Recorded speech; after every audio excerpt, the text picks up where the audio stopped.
The day Victoria Hayes closed Ethan Walker's garage, she thought she was clearing away something dead, but she never understood that some places only look small because the people inside them have been carrying the weight quietly for too long.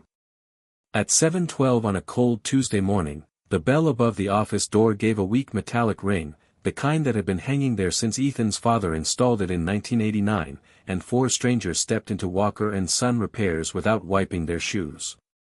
Victoria came in first, dressed in a charcoal coat that looked too clean for a room that smelled like brake fluid, old coffee, and warm steel. Behind her came a lawyer with a leather folder, a city compliance officer holding a clipboard, and a man in a navy suit who looked around the garage as if the dust itself had offended him. Ethan was under the front end of a faded red pickup, tightening a brake line with grease under his fingernails and a shop rag tucked into his back pocket. His 6-year-old daughter, Nora, sat at the small wooden desk near the soda machine, coloring a blue truck with one green crayon because the blue one had snapped in half the night before. She looked up when the strangers entered, then looked at her father. Ethan slid out from beneath the truck, stood slowly, and wiped his hands once. He did not ask who they were. He already knew. Victoria glanced at the cracked concrete floor, the hanging extension cords, the wall of labeled coffee cans filled with bolts, and the old hand-painted sign above the tool chest that read Walker and Son Repairs in letters sun-faded almost white. "Mr. Walker," she said, not unkindly, which somehow made it colder. "Hayes Urban Development finalized ownership of this block last Friday. Your lease extension was denied, and the city has confirmed multiple zoning conflicts. This garage is shut down effective today." The words moved through the room without raising their voice.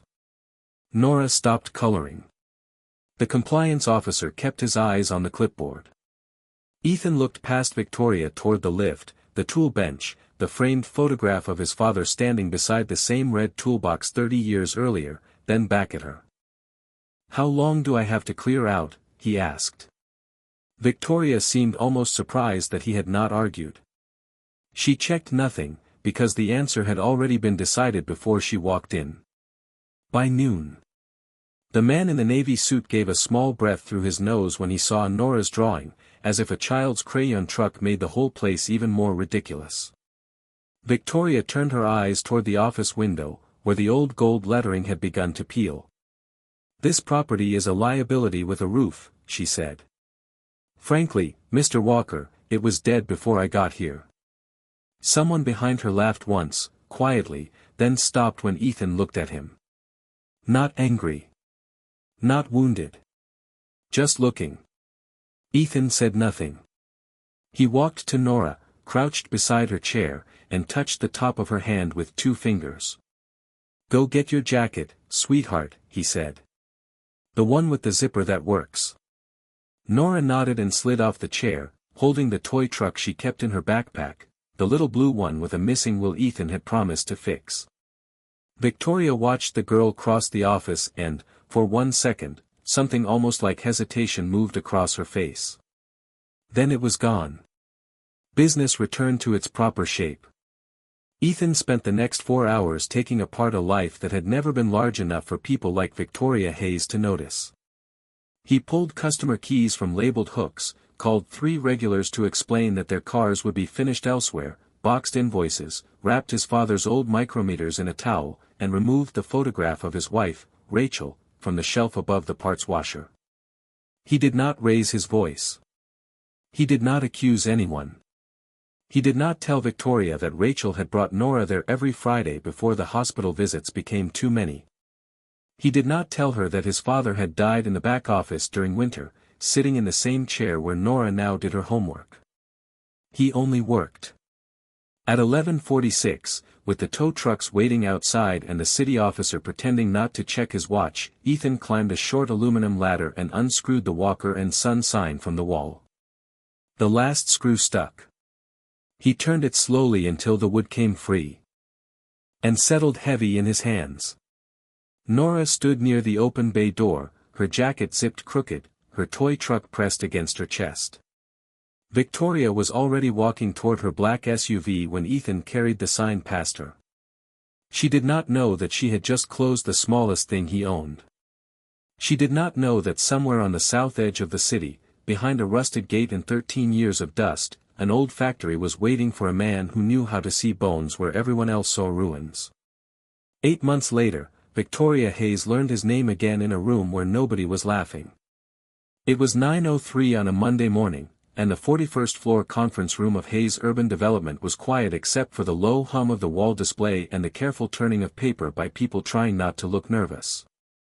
Outside the glass, downtown Cleveland sat under a pale winter sky, all steel edges and slow traffic, the kind of view Victoria had always liked because it made the city look arranged instead of alive.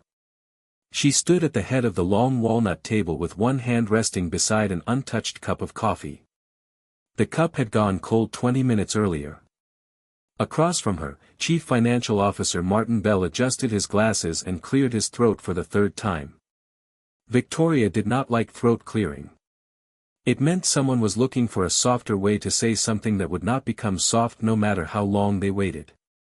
"We lost the Rutherford Fleet contract," Martin said finally. The sentence landed flat. No one moved. Rutherford was not just another client. It was a $62 million infrastructure and service agreement tied to 3 states, 18 maintenance hubs, and a 5-year rollout that Hayes had spent nearly 14 months preparing to capture. Victoria had already built next quarter's projections around it.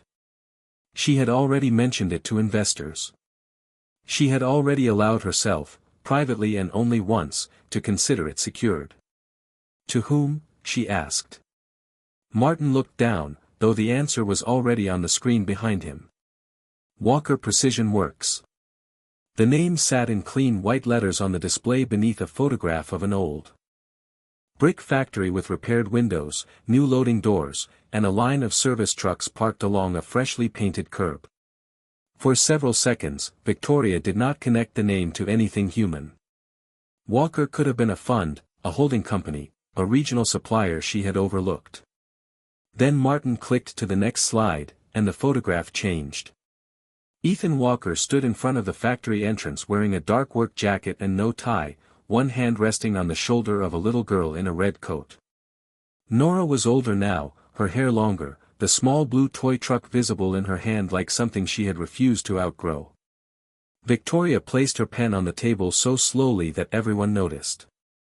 The room processed the image at different speeds.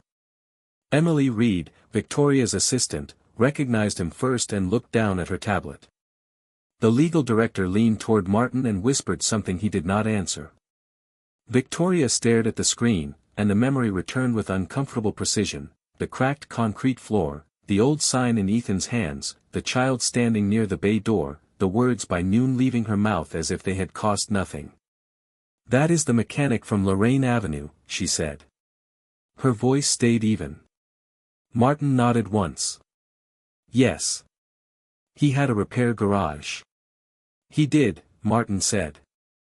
"Now he operates a precision manufacturing and restoration facility out of the old Harrington Tool building on the South Industrial Corridor." Victoria turned slightly toward the window, then back to the screen. Harrington Tool had been abandoned for 13 years. She knew the property. Everyone in development knew it, mostly as a warning. Bad roof. Dead electrical. No tenant history. Too far from the polished redevelopment zone and too rough for investors who wanted easy photographs. Hayes had passed on it twice. "How does a closed neighborhood garage take Rutherford from us in 8 months?" she asked. No one answered quickly, which was the first honest answer she received that morning. Martin clicked again. The next slide showed numbers, and numbers were harder to dismiss than people. Walker Precision Works had lower turnaround times, fewer rejected parts, better fleet repair accuracy, and 3 emergency contracts completed ahead of schedule. Their defect rate was almost impossible. Their customer retention was perfect. At the bottom of the slide was a note from Rutherford's procurement team: selected for technical reliability, adaptive fabrication capacity, and field-proven leadership. Victoria read the phrase twice. Field-proven leadership. She remembered Ethan asking how long he had to clear out. She remembered the way he had not pleaded. She had mistaken that silence for defeat. Emily spoke carefully from the far end of the table. There is also a community training program attached to the facility. Veterans, displaced mechanics, former plant workers. It is getting local attention. Victoria did not look at her. On the screen, Ethan stood in front of a building Victoria had considered useless, and behind him every window glowed with work. The man she had given 5 hours to disappear had used 8 months to become the largest problem in the room. Before Walker Precision Works had a name anyone in a boardroom cared to repeat, before the factory windows glowed after midnight, before Victoria Hayes saw Ethan Walker on a screen and understood that silence could become a strategy, there had only been a boy sweeping metal shavings from his father's garage floor.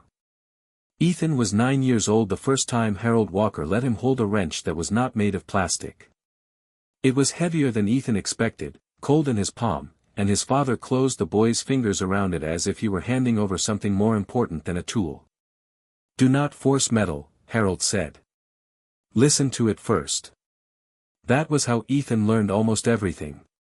Not through speeches, not through praise, but through hours beside engines that coughed, frames that shifted, belts that whined, and customers who came and worried because the sound under the hood meant money they did not have. Harold never treated a poor customer like an inconvenience. He would lean over the engine bay, tilt his head, close his eyes for half a second, and hear what other men needed a diagnostic machine to find. Ethan learned to do the same. By 14, he could tell the difference between a loose pulley and a failing bearing from 20 feet away. By 16, he was rebuilding carburetors after school.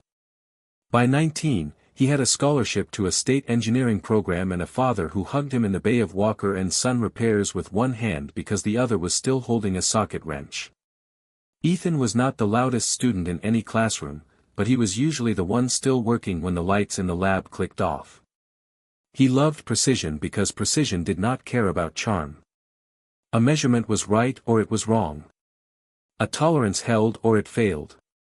After graduation, he spent 6 years designing alignment and stress distribution systems for performance vehicles, the kind of work that happened behind tinted glass, under non-disclosure agreements, and inside buildings where everyone wore badges. He was good enough to be noticed and quiet enough to be underestimated. Then Rachel got sick. At first, it was appointments. Then longer appointments. Then bills folded into envelopes on the kitchen counter and a little girl in pajamas asking why mommy slept so much. Ethan left the corporate job before anyone could talk him out of it and came back to the garage because Walker and Son could pay less and give him more of the only thing that mattered. Time. Rachel used to bring Nora there on Friday afternoons, carrying a paper bag with sandwiches and pretending not to notice when Ethan washed his hands twice before touching their daughter's face. She would sit on the cracked vinyl chair in the office and read while Nora played with bolts arranged by size on a towel. After Rachel died, the garage became quieter, but it did not become empty. Her photograph stayed above the parts washer. Nora's drawing stayed taped to the filing cabinet. Harold's old radio still worked when the weather was clear. Ethan kept the place running because some buildings are not profitable in ways accountants understand. They hold the shape of people who are gone.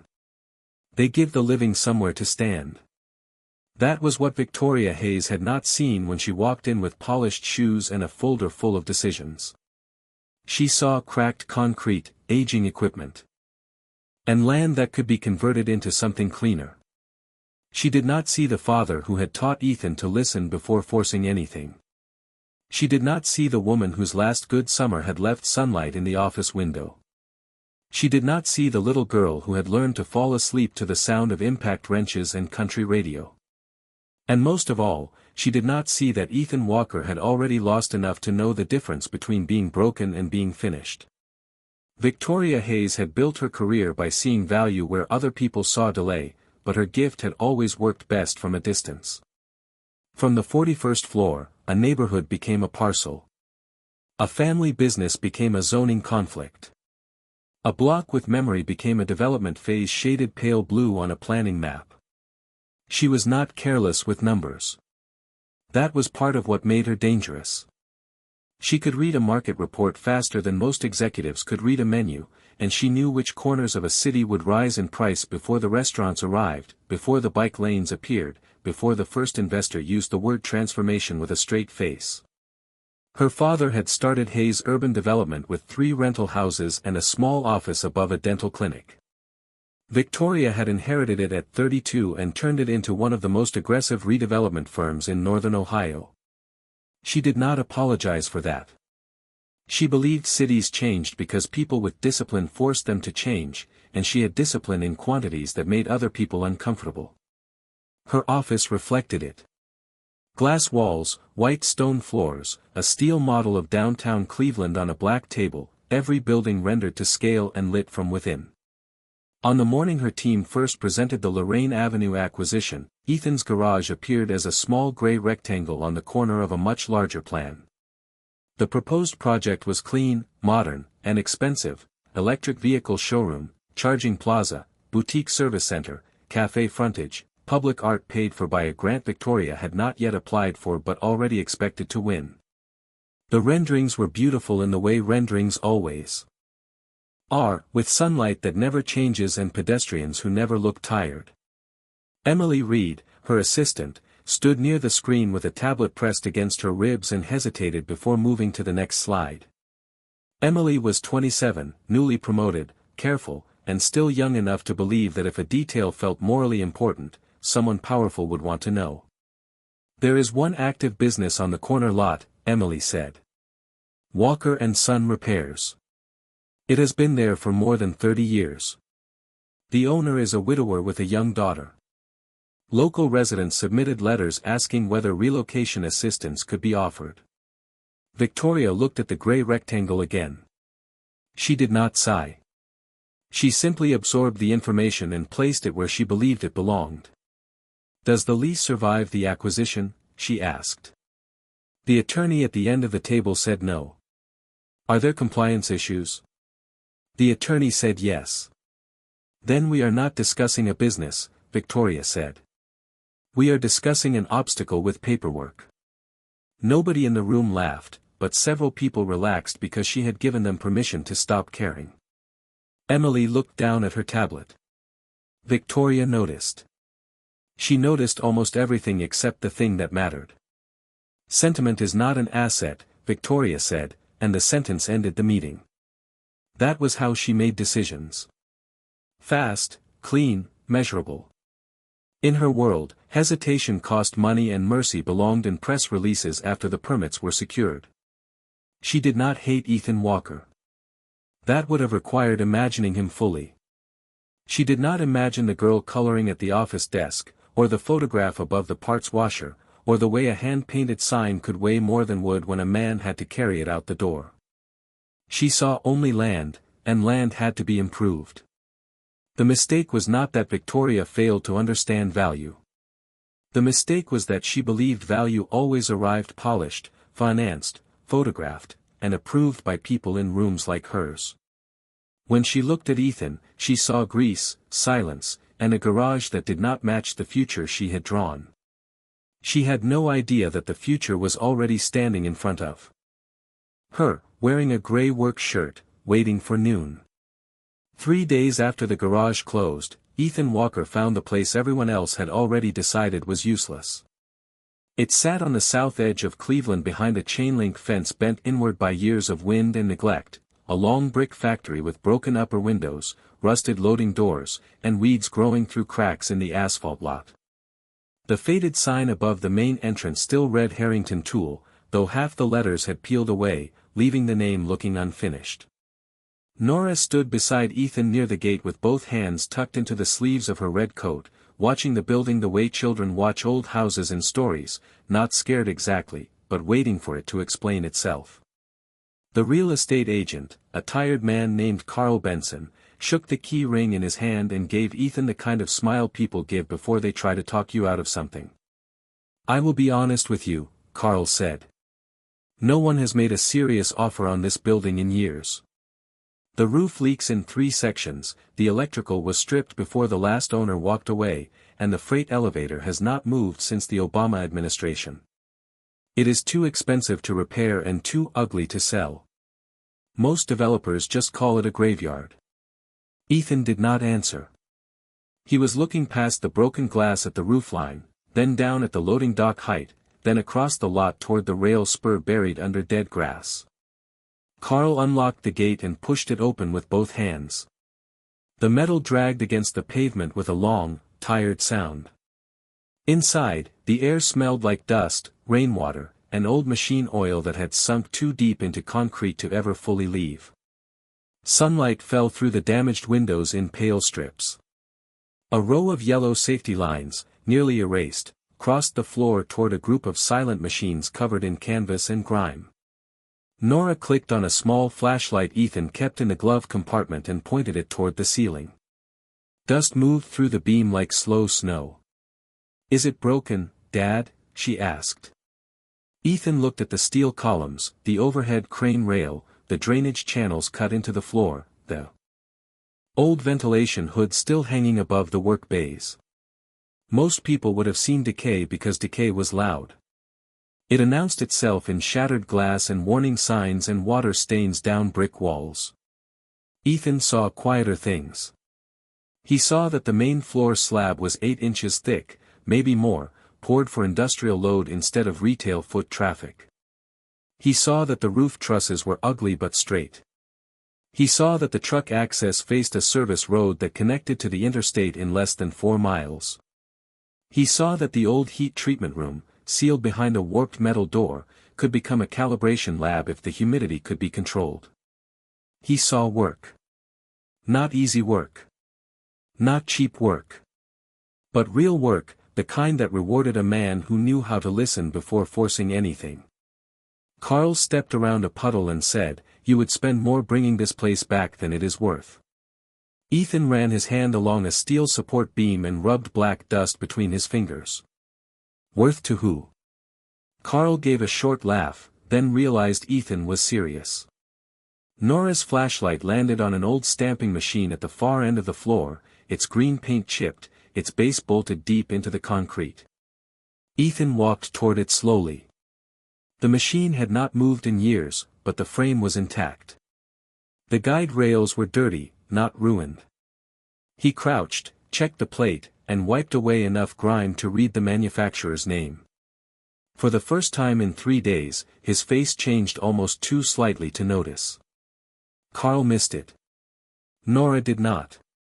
"Can you fix it?" she asked. Ethan stood and looked across the empty factory, past the broken windows, past the puddles, past everything that made other people leave before they looked twice. "Not all at once," he said. "But most good things are broken at first." That afternoon, while Victoria Hayes reviewed polished renderings of a showroom built on the land she had cleared, Ethan signed a short-term lease on a building no investor wanted to photograph. He did not have enough money. He did not have a team. He did not have a guarantee that the lights would ever come on. He only had a daughter holding a flashlight, a box of tools in the back of his truck, and the strange calm of a man who had just lost a garage and found the bones of something bigger. The first light in Harrington tool did not come from the ceiling. It came from a yellow work lamp Ethan plugged into a portable generator at 6:18 on a Thursday morning, its glow spreading across the concrete in a small circle that made the rest of the factory look even larger and darker than before. He stood alone for a moment with his hands in the pockets of his canvas jacket, listening to the generator cough, settle, and hold. That was enough for day one. Not success. Not safety. Not proof. Just one steady sound inside a building that had been silent for 13 years. By 7, Nora was sitting on a folded moving blanket near the old office wall, eating cereal from a plastic container while Ethan swept broken glass away from the main path. He had taped a piece of cardboard above her that read Nora's corner in black marker, and she had taped one of her drawings beside it, a blue truck pulling a factory with windows full of stars. Ethan looked at it once, then went back to work before the feeling in his chest slowed him down. He sold the tire balancer from the old garage, then the extra compressor, then a set of specialty tools he had promised himself he would never part with unless things got bad enough to make promises meaningless. With that money, He bought used electrical panels, 3 rolls of wire, roof patch, 2 steel doors from a demolition warehouse, and a coffee maker from a thrift store that only worked if someone held the switch down for 4 seconds. The first person who came to help was Reggie Cole, 61 years old, a welder with a limp, a gray beard, and hands that could make scrap steel look intentional. Reggie had worked in ship repair before the yard closed, then bounced between contract jobs where managers called him slow because he measured twice and refused to apologize for it. Ethan called him on a Friday. Reggie arrived Saturday with his own helmet and no questions. The second was Maria Dawson, a machinist who had been laid off from a medical device plant after pointing out a calibration shortcut her supervisor did not want written down. She came in wearing work boots, a faded Ohio State sweatshirt, and the expression of someone who had no patience left for men who talked more than they built. The third was Alan Price, a former quality control engineer who kept every receipt, labeled every drawer, and made coffee strong enough to qualify as a warning. None of them asked Ethan whether the factory would work. They looked at the floor, the machines, the roof, the old crane rail, and understood that the question was not whether it would work. The question was how much of themselves it would require before it did. For the first month, they took jobs nobody else wanted. Fleet trucks with recurring alignment problems. Engine blocks too old for dealership software. Farm equipment parts that manufacturers no longer produced. A delivery company brought in 6 vans with the same suspension issue 3 shops had failed to solve. Ethan spent 2 hours under the first van, said the problem was not the suspension but the mounting geometry, and by midnight all 6 sat in a straight line with chalk marks under their frames and Maria cutting corrective plates on a machine that had not moved since before Nora was born. There was no sign outside yet. No receptionist. No polished waiting room. Customers entered through the loading dock and stepped around buckets catching rainwater. Nora did homework on a folding chair beside a vending machine that hummed but sold nothing. Some nights she fell asleep under Ethan's jacket while metal rang softly in the distance and the adults spoke in low voices over measurements, invoices, and parts they could not afford to waste. Ethan never called it sacrifice. He called it Tuesday. Every dollar that came in went back into the building. New breakers. Safer stairs. Replacement panes. Insurance. Permits. Coffee. More coffee. By the end of the first month, 3 lights worked above Bay 1. By the end of the second, the old stamping machine turned once, groaned like something waking from a long sleep, then settled into rhythm. Reggie took off his gloves and just stared at it. Maria smiled for less than a second. Alan wrote the time and date on a clipboard. Because Alan believed miracles should still be documented. On the night the third bay finally had power, Ethan stood outside with Nora while snow drifted across the lot. 3 wide factory windows glowed behind them. Not bright. Not beautiful yet. But alive. Nora leaned against his leg and asked if they were going to be okay. Ethan looked at the building, at the patched roof, at the loading dock, at the faint yellow light spreading farther than it had the week before. Not today, he said quietly. But we are closer than yesterday. The first machine that changed everything arrived on a flatbed trailer during a cold rain in late March, wrapped in a blue tarp and tied down with straps that had seen better years. It was not a machine exactly, not at first glance. It was a crate, 3 drawings, 2 damaged prototype housings, and a problem 4 larger suppliers had already refused in writing. The man who brought it was named Dean Rutledge, owner of a small endurance racing team from Akron that operated out of a warehouse behind a tire shop and survived mostly on favors, stubbornness, and money that arrived late. Dean stepped through the Harrington loading door with rain on his jacket and embarrassment in his face, the way people look when they are asking for help after being told by better-dressed people that help does not exist. He placed the drawings on Ethan's workbench and said the same sentence he had been hearing for 6 weeks. They said the tolerance is impossible. Ethan did not answer right away. He leaned over the paper, one hand flat on the corner to keep it from curling, and studied the dimensions under the yellow shop light. Maria Dawson stood behind him with her arms folded. Alan Price adjusted his glasses. Reggie Cole remained near the coffee maker, watching Dean the way old tradesmen watch a man to see whether he respects the room he has entered. The part was a thermal expansion collar for a custom endurance engine, small enough to hold in both hands but unforgiving in a way only small parts can be. At high heat, it shifted by a few thousandths of an inch, just enough to throw the assembly out of alignment after sustained running. The expensive suppliers had all tried to machine it cold to the printed specification. The part looked correct on the bench and failed under heat. Dean had burned through testing money he did not have, and his next race deposit was due in 9 days. Ethan picked up one of the failed housings, turned it slowly, and looked at the discoloration near the inner edge. Then he touched the surface with his thumb, not pressing, just feeling. Nora sat at the old office desk doing math homework, her pencil paused above the page. She knew that stillness in her father. It was not confusion. It was listening. "The drawing is wrong," Ethan said. Dean's face tightened. "The engineer said the drawing is perfect." Ethan nodded once. "It probably is. At 70 degrees. He set the part down and pulled a clean sheet of paper from Alan's clipboard. "But this does not live at 70 degrees.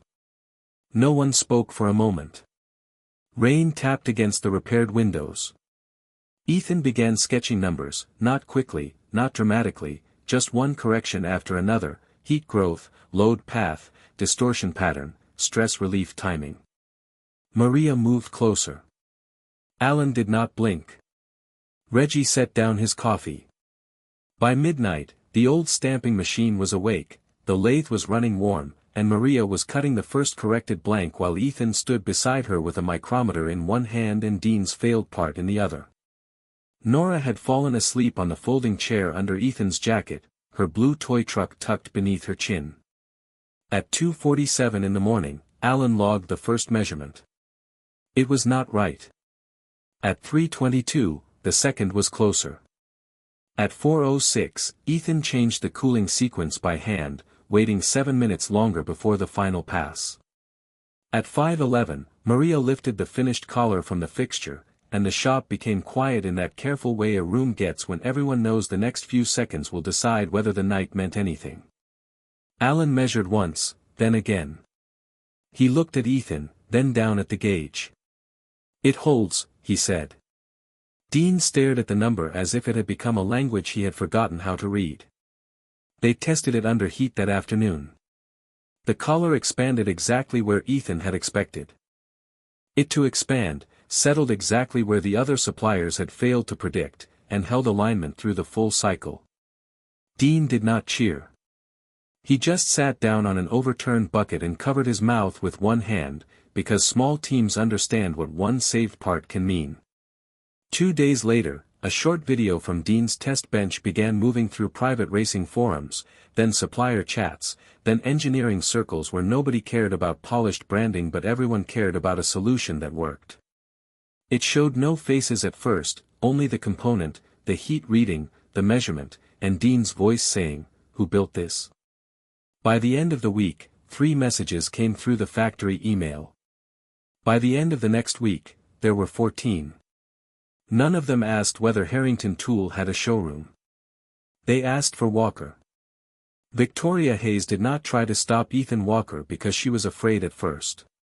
She tried because she was annoyed, and annoyance in a powerful person can look very much like strategy when enough people are paid to carry it out. The Rutherford loss had moved through Hayes' urban development like a crack under polished marble, thin at first, then widening every time another client asked whether Walker Precision Works could deliver what Hayes had promised for twice the price and twice the time. By the second week of April, Victoria had 3 cancelled meetings, 2 nervous investors, and 1 report from Martin Bell that used the phrase emerging regional competitor in a sentence he should have known she would hate. She stood in her office with the city model glowing beneath the glass table and stared at the small industrial corridor south of downtown, where Harrington Tool sat outside the neighborhoods her company had spent years making expensive. "Pull every public record on the building," she said. "Permits, lease terms, inspections, tax status, supplier filings, environmental notices. Everything. Emily Reed looked up from her tablet. Are we looking for a partnership opportunity? Victoria did not turn around. We are looking for risk. The first inspector arrived at Harrington Tool on a Tuesday morning at 8:30, wearing a brown jacket and carrying a clipboard in a clear plastic cover because light rain was falling across the lot.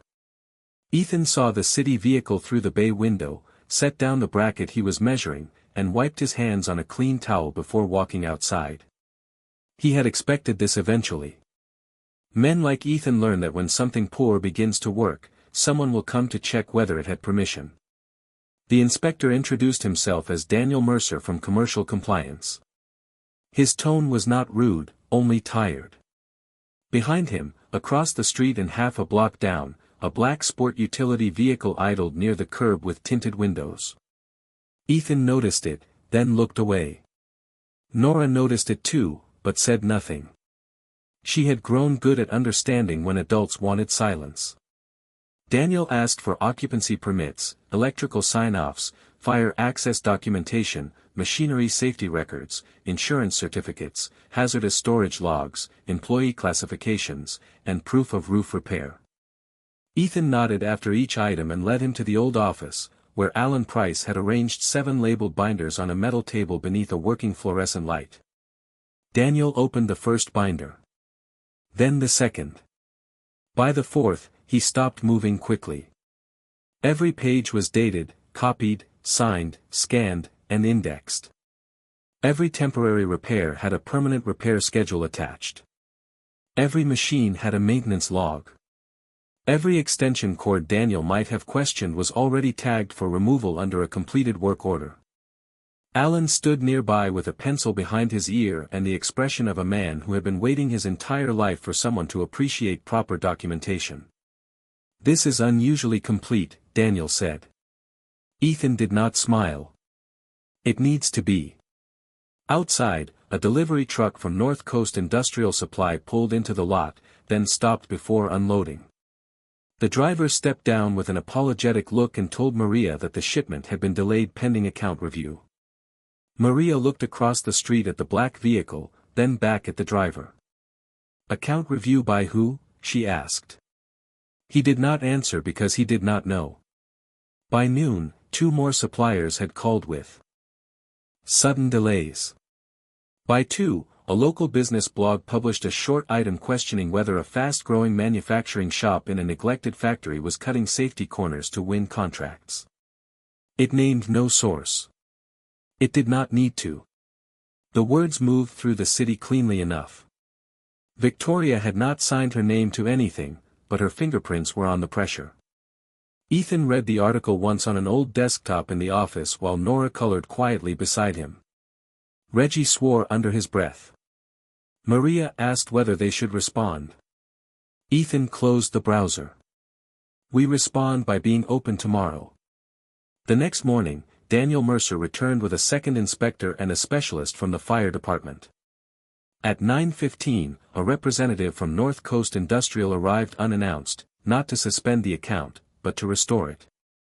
His name was Patrick Sloan, and Walker Precision Works had saved his company $300,000 the previous month by identifying a defect in a batch of axle housings before they reached customers.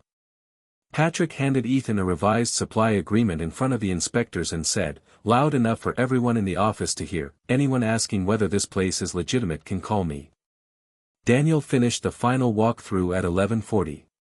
He stood in Bay 3, beneath the repaired crane rail, while the old stamping machine moved behind safety guards and Nora watched from the marked yellow line she was never allowed to cross. He closed his clipboard and looked at Ethan. "I have inspected facilities 10 times this size that were not this clean." Across the street, the black sport utility vehicle pulled away without signaling. Victoria had sent pressure looking for a weak spot. All she found was a foundation she had not known Ethan had been building, one signed page, one repaired wire, and one honest measurement at a time. The room finally went quiet for the right reason on a Thursday afternoon in May, inside a convention hall where every company had paid to look permanent. The Northern Manufacturing Summit filled 2 floors of the Huntington Center with polished booths, suspended banners, glass display cases, and executives wearing name badges heavy enough to matter. Hayes Urban Development had one of the largest presentations near the center aisle, complete with a scale model of its new electric vehicle campus, a charging plaza rendered in miniature, and a private meeting room where Victoria Hayes expected to repair the damage Rutherford had left behind. She arrived early, in a white jacket and black heels, with Martin Bell at her side and Emily Reed 3 steps behind carrying the revised investor packet. Victoria looked composed. She always did. But the numbers had not improved. 2 more regional fleets had delayed decisions. A racing supplier had publicly credited Walker Precision Works for saving its spring schedule. And that morning, a trade publication had run a feature on adaptive manufacturing in neglected industrial spaces with Ethan Walker's factory on the cover. Victoria had not read the article. She had only seen the photograph, the old Harrington windows glowing, workers moving under restored crane rails, and Nora standing beside Ethan with the same blue toy truck resting on a display table. At 2 o'clock, the main auditorium filled for the supplier selection forum. Victoria took a seat in the second row because people like her did not sit in the back unless they wanted the room to know they were leaving early. Ethan was scheduled third. When he walked onto the stage, there was no dramatic music, no expensive video, no team of consultants arranging his sentences into something smoother. He wore a clean navy shirt, dark jeans, and work boots polished only because Nora had insisted that morning. His hands still had faint marks near the knuckles that no soap ever fully removed.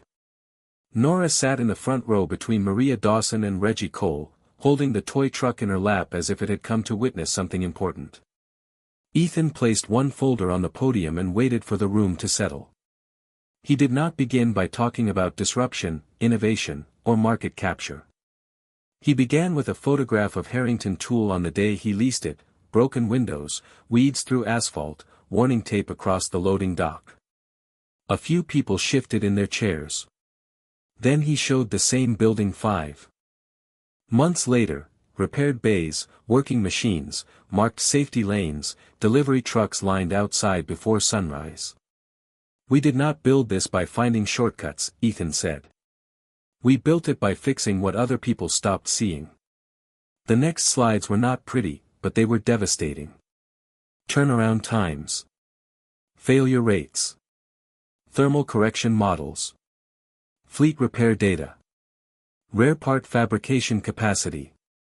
Training hours for displaced mechanics and former plant workers. He showed how the old rail spur reduced shipping costs by 11%. He showed how the 8-inch industrial floor allowed machinery that newer retail conversions could not support. He showed how the heat treatment room everyone had dismissed as obsolete had become the calibration lab that made their precision work possible. Victoria sat very still. Martin looked at the logistics map and lowered his eyes. Emily did not. She watched Victoria understand it in real time. The building Victoria had ignored was not valuable because it was beautiful. It was valuable because Ethan knew what it could do. When the presentation ended, there was no applause at first. Just 3 seconds of silence, clean and complete. Then Dean Rutledge stood. Patrick Sloan stood after him. A Rutherford executive in the front row stood next, holding a signed letter of expansion for Walker Precision Works. By the time Ethan stepped down from the stage, 2 investors were waiting near the aisle, not with compliments, but with offers. Victoria remained seated for a moment too long. On the display screen behind the podium, the final slide showed the factory at night, all its windows lit, the words Walker Precision Works mounted above the restored entrance. She remembered saying by noon. She remembered calling his life a liability with a roof. She remembered thinking the silence in his garage meant he had no answer. After the room emptied, Victoria found Ethan near the side exit, where Nora was showing Emily the toy truck with the missing wheel finally repaired. Victoria stopped a few feet away. For once, the right sentence did not arrive ready. "I underestimated you," she said. Ethan looked at her for a long moment, not with anger. Not with triumph, only the tired calm of a man who had already spent the pain and kept the lesson. "No," he said. "You underestimated what work looks like before it becomes money." Victoria had no reply. Across the hall, people were still gathering around his display. Reggie was explaining the stamping machine. Maria was answering questions from an engineer twice her salary. Nora slipped her hand into Ethan's, and together they walked toward the parking lot where the factory truck waited under the late afternoon light. He did not turn back to see whether Victoria watched him leave. The truth had already done that part for him.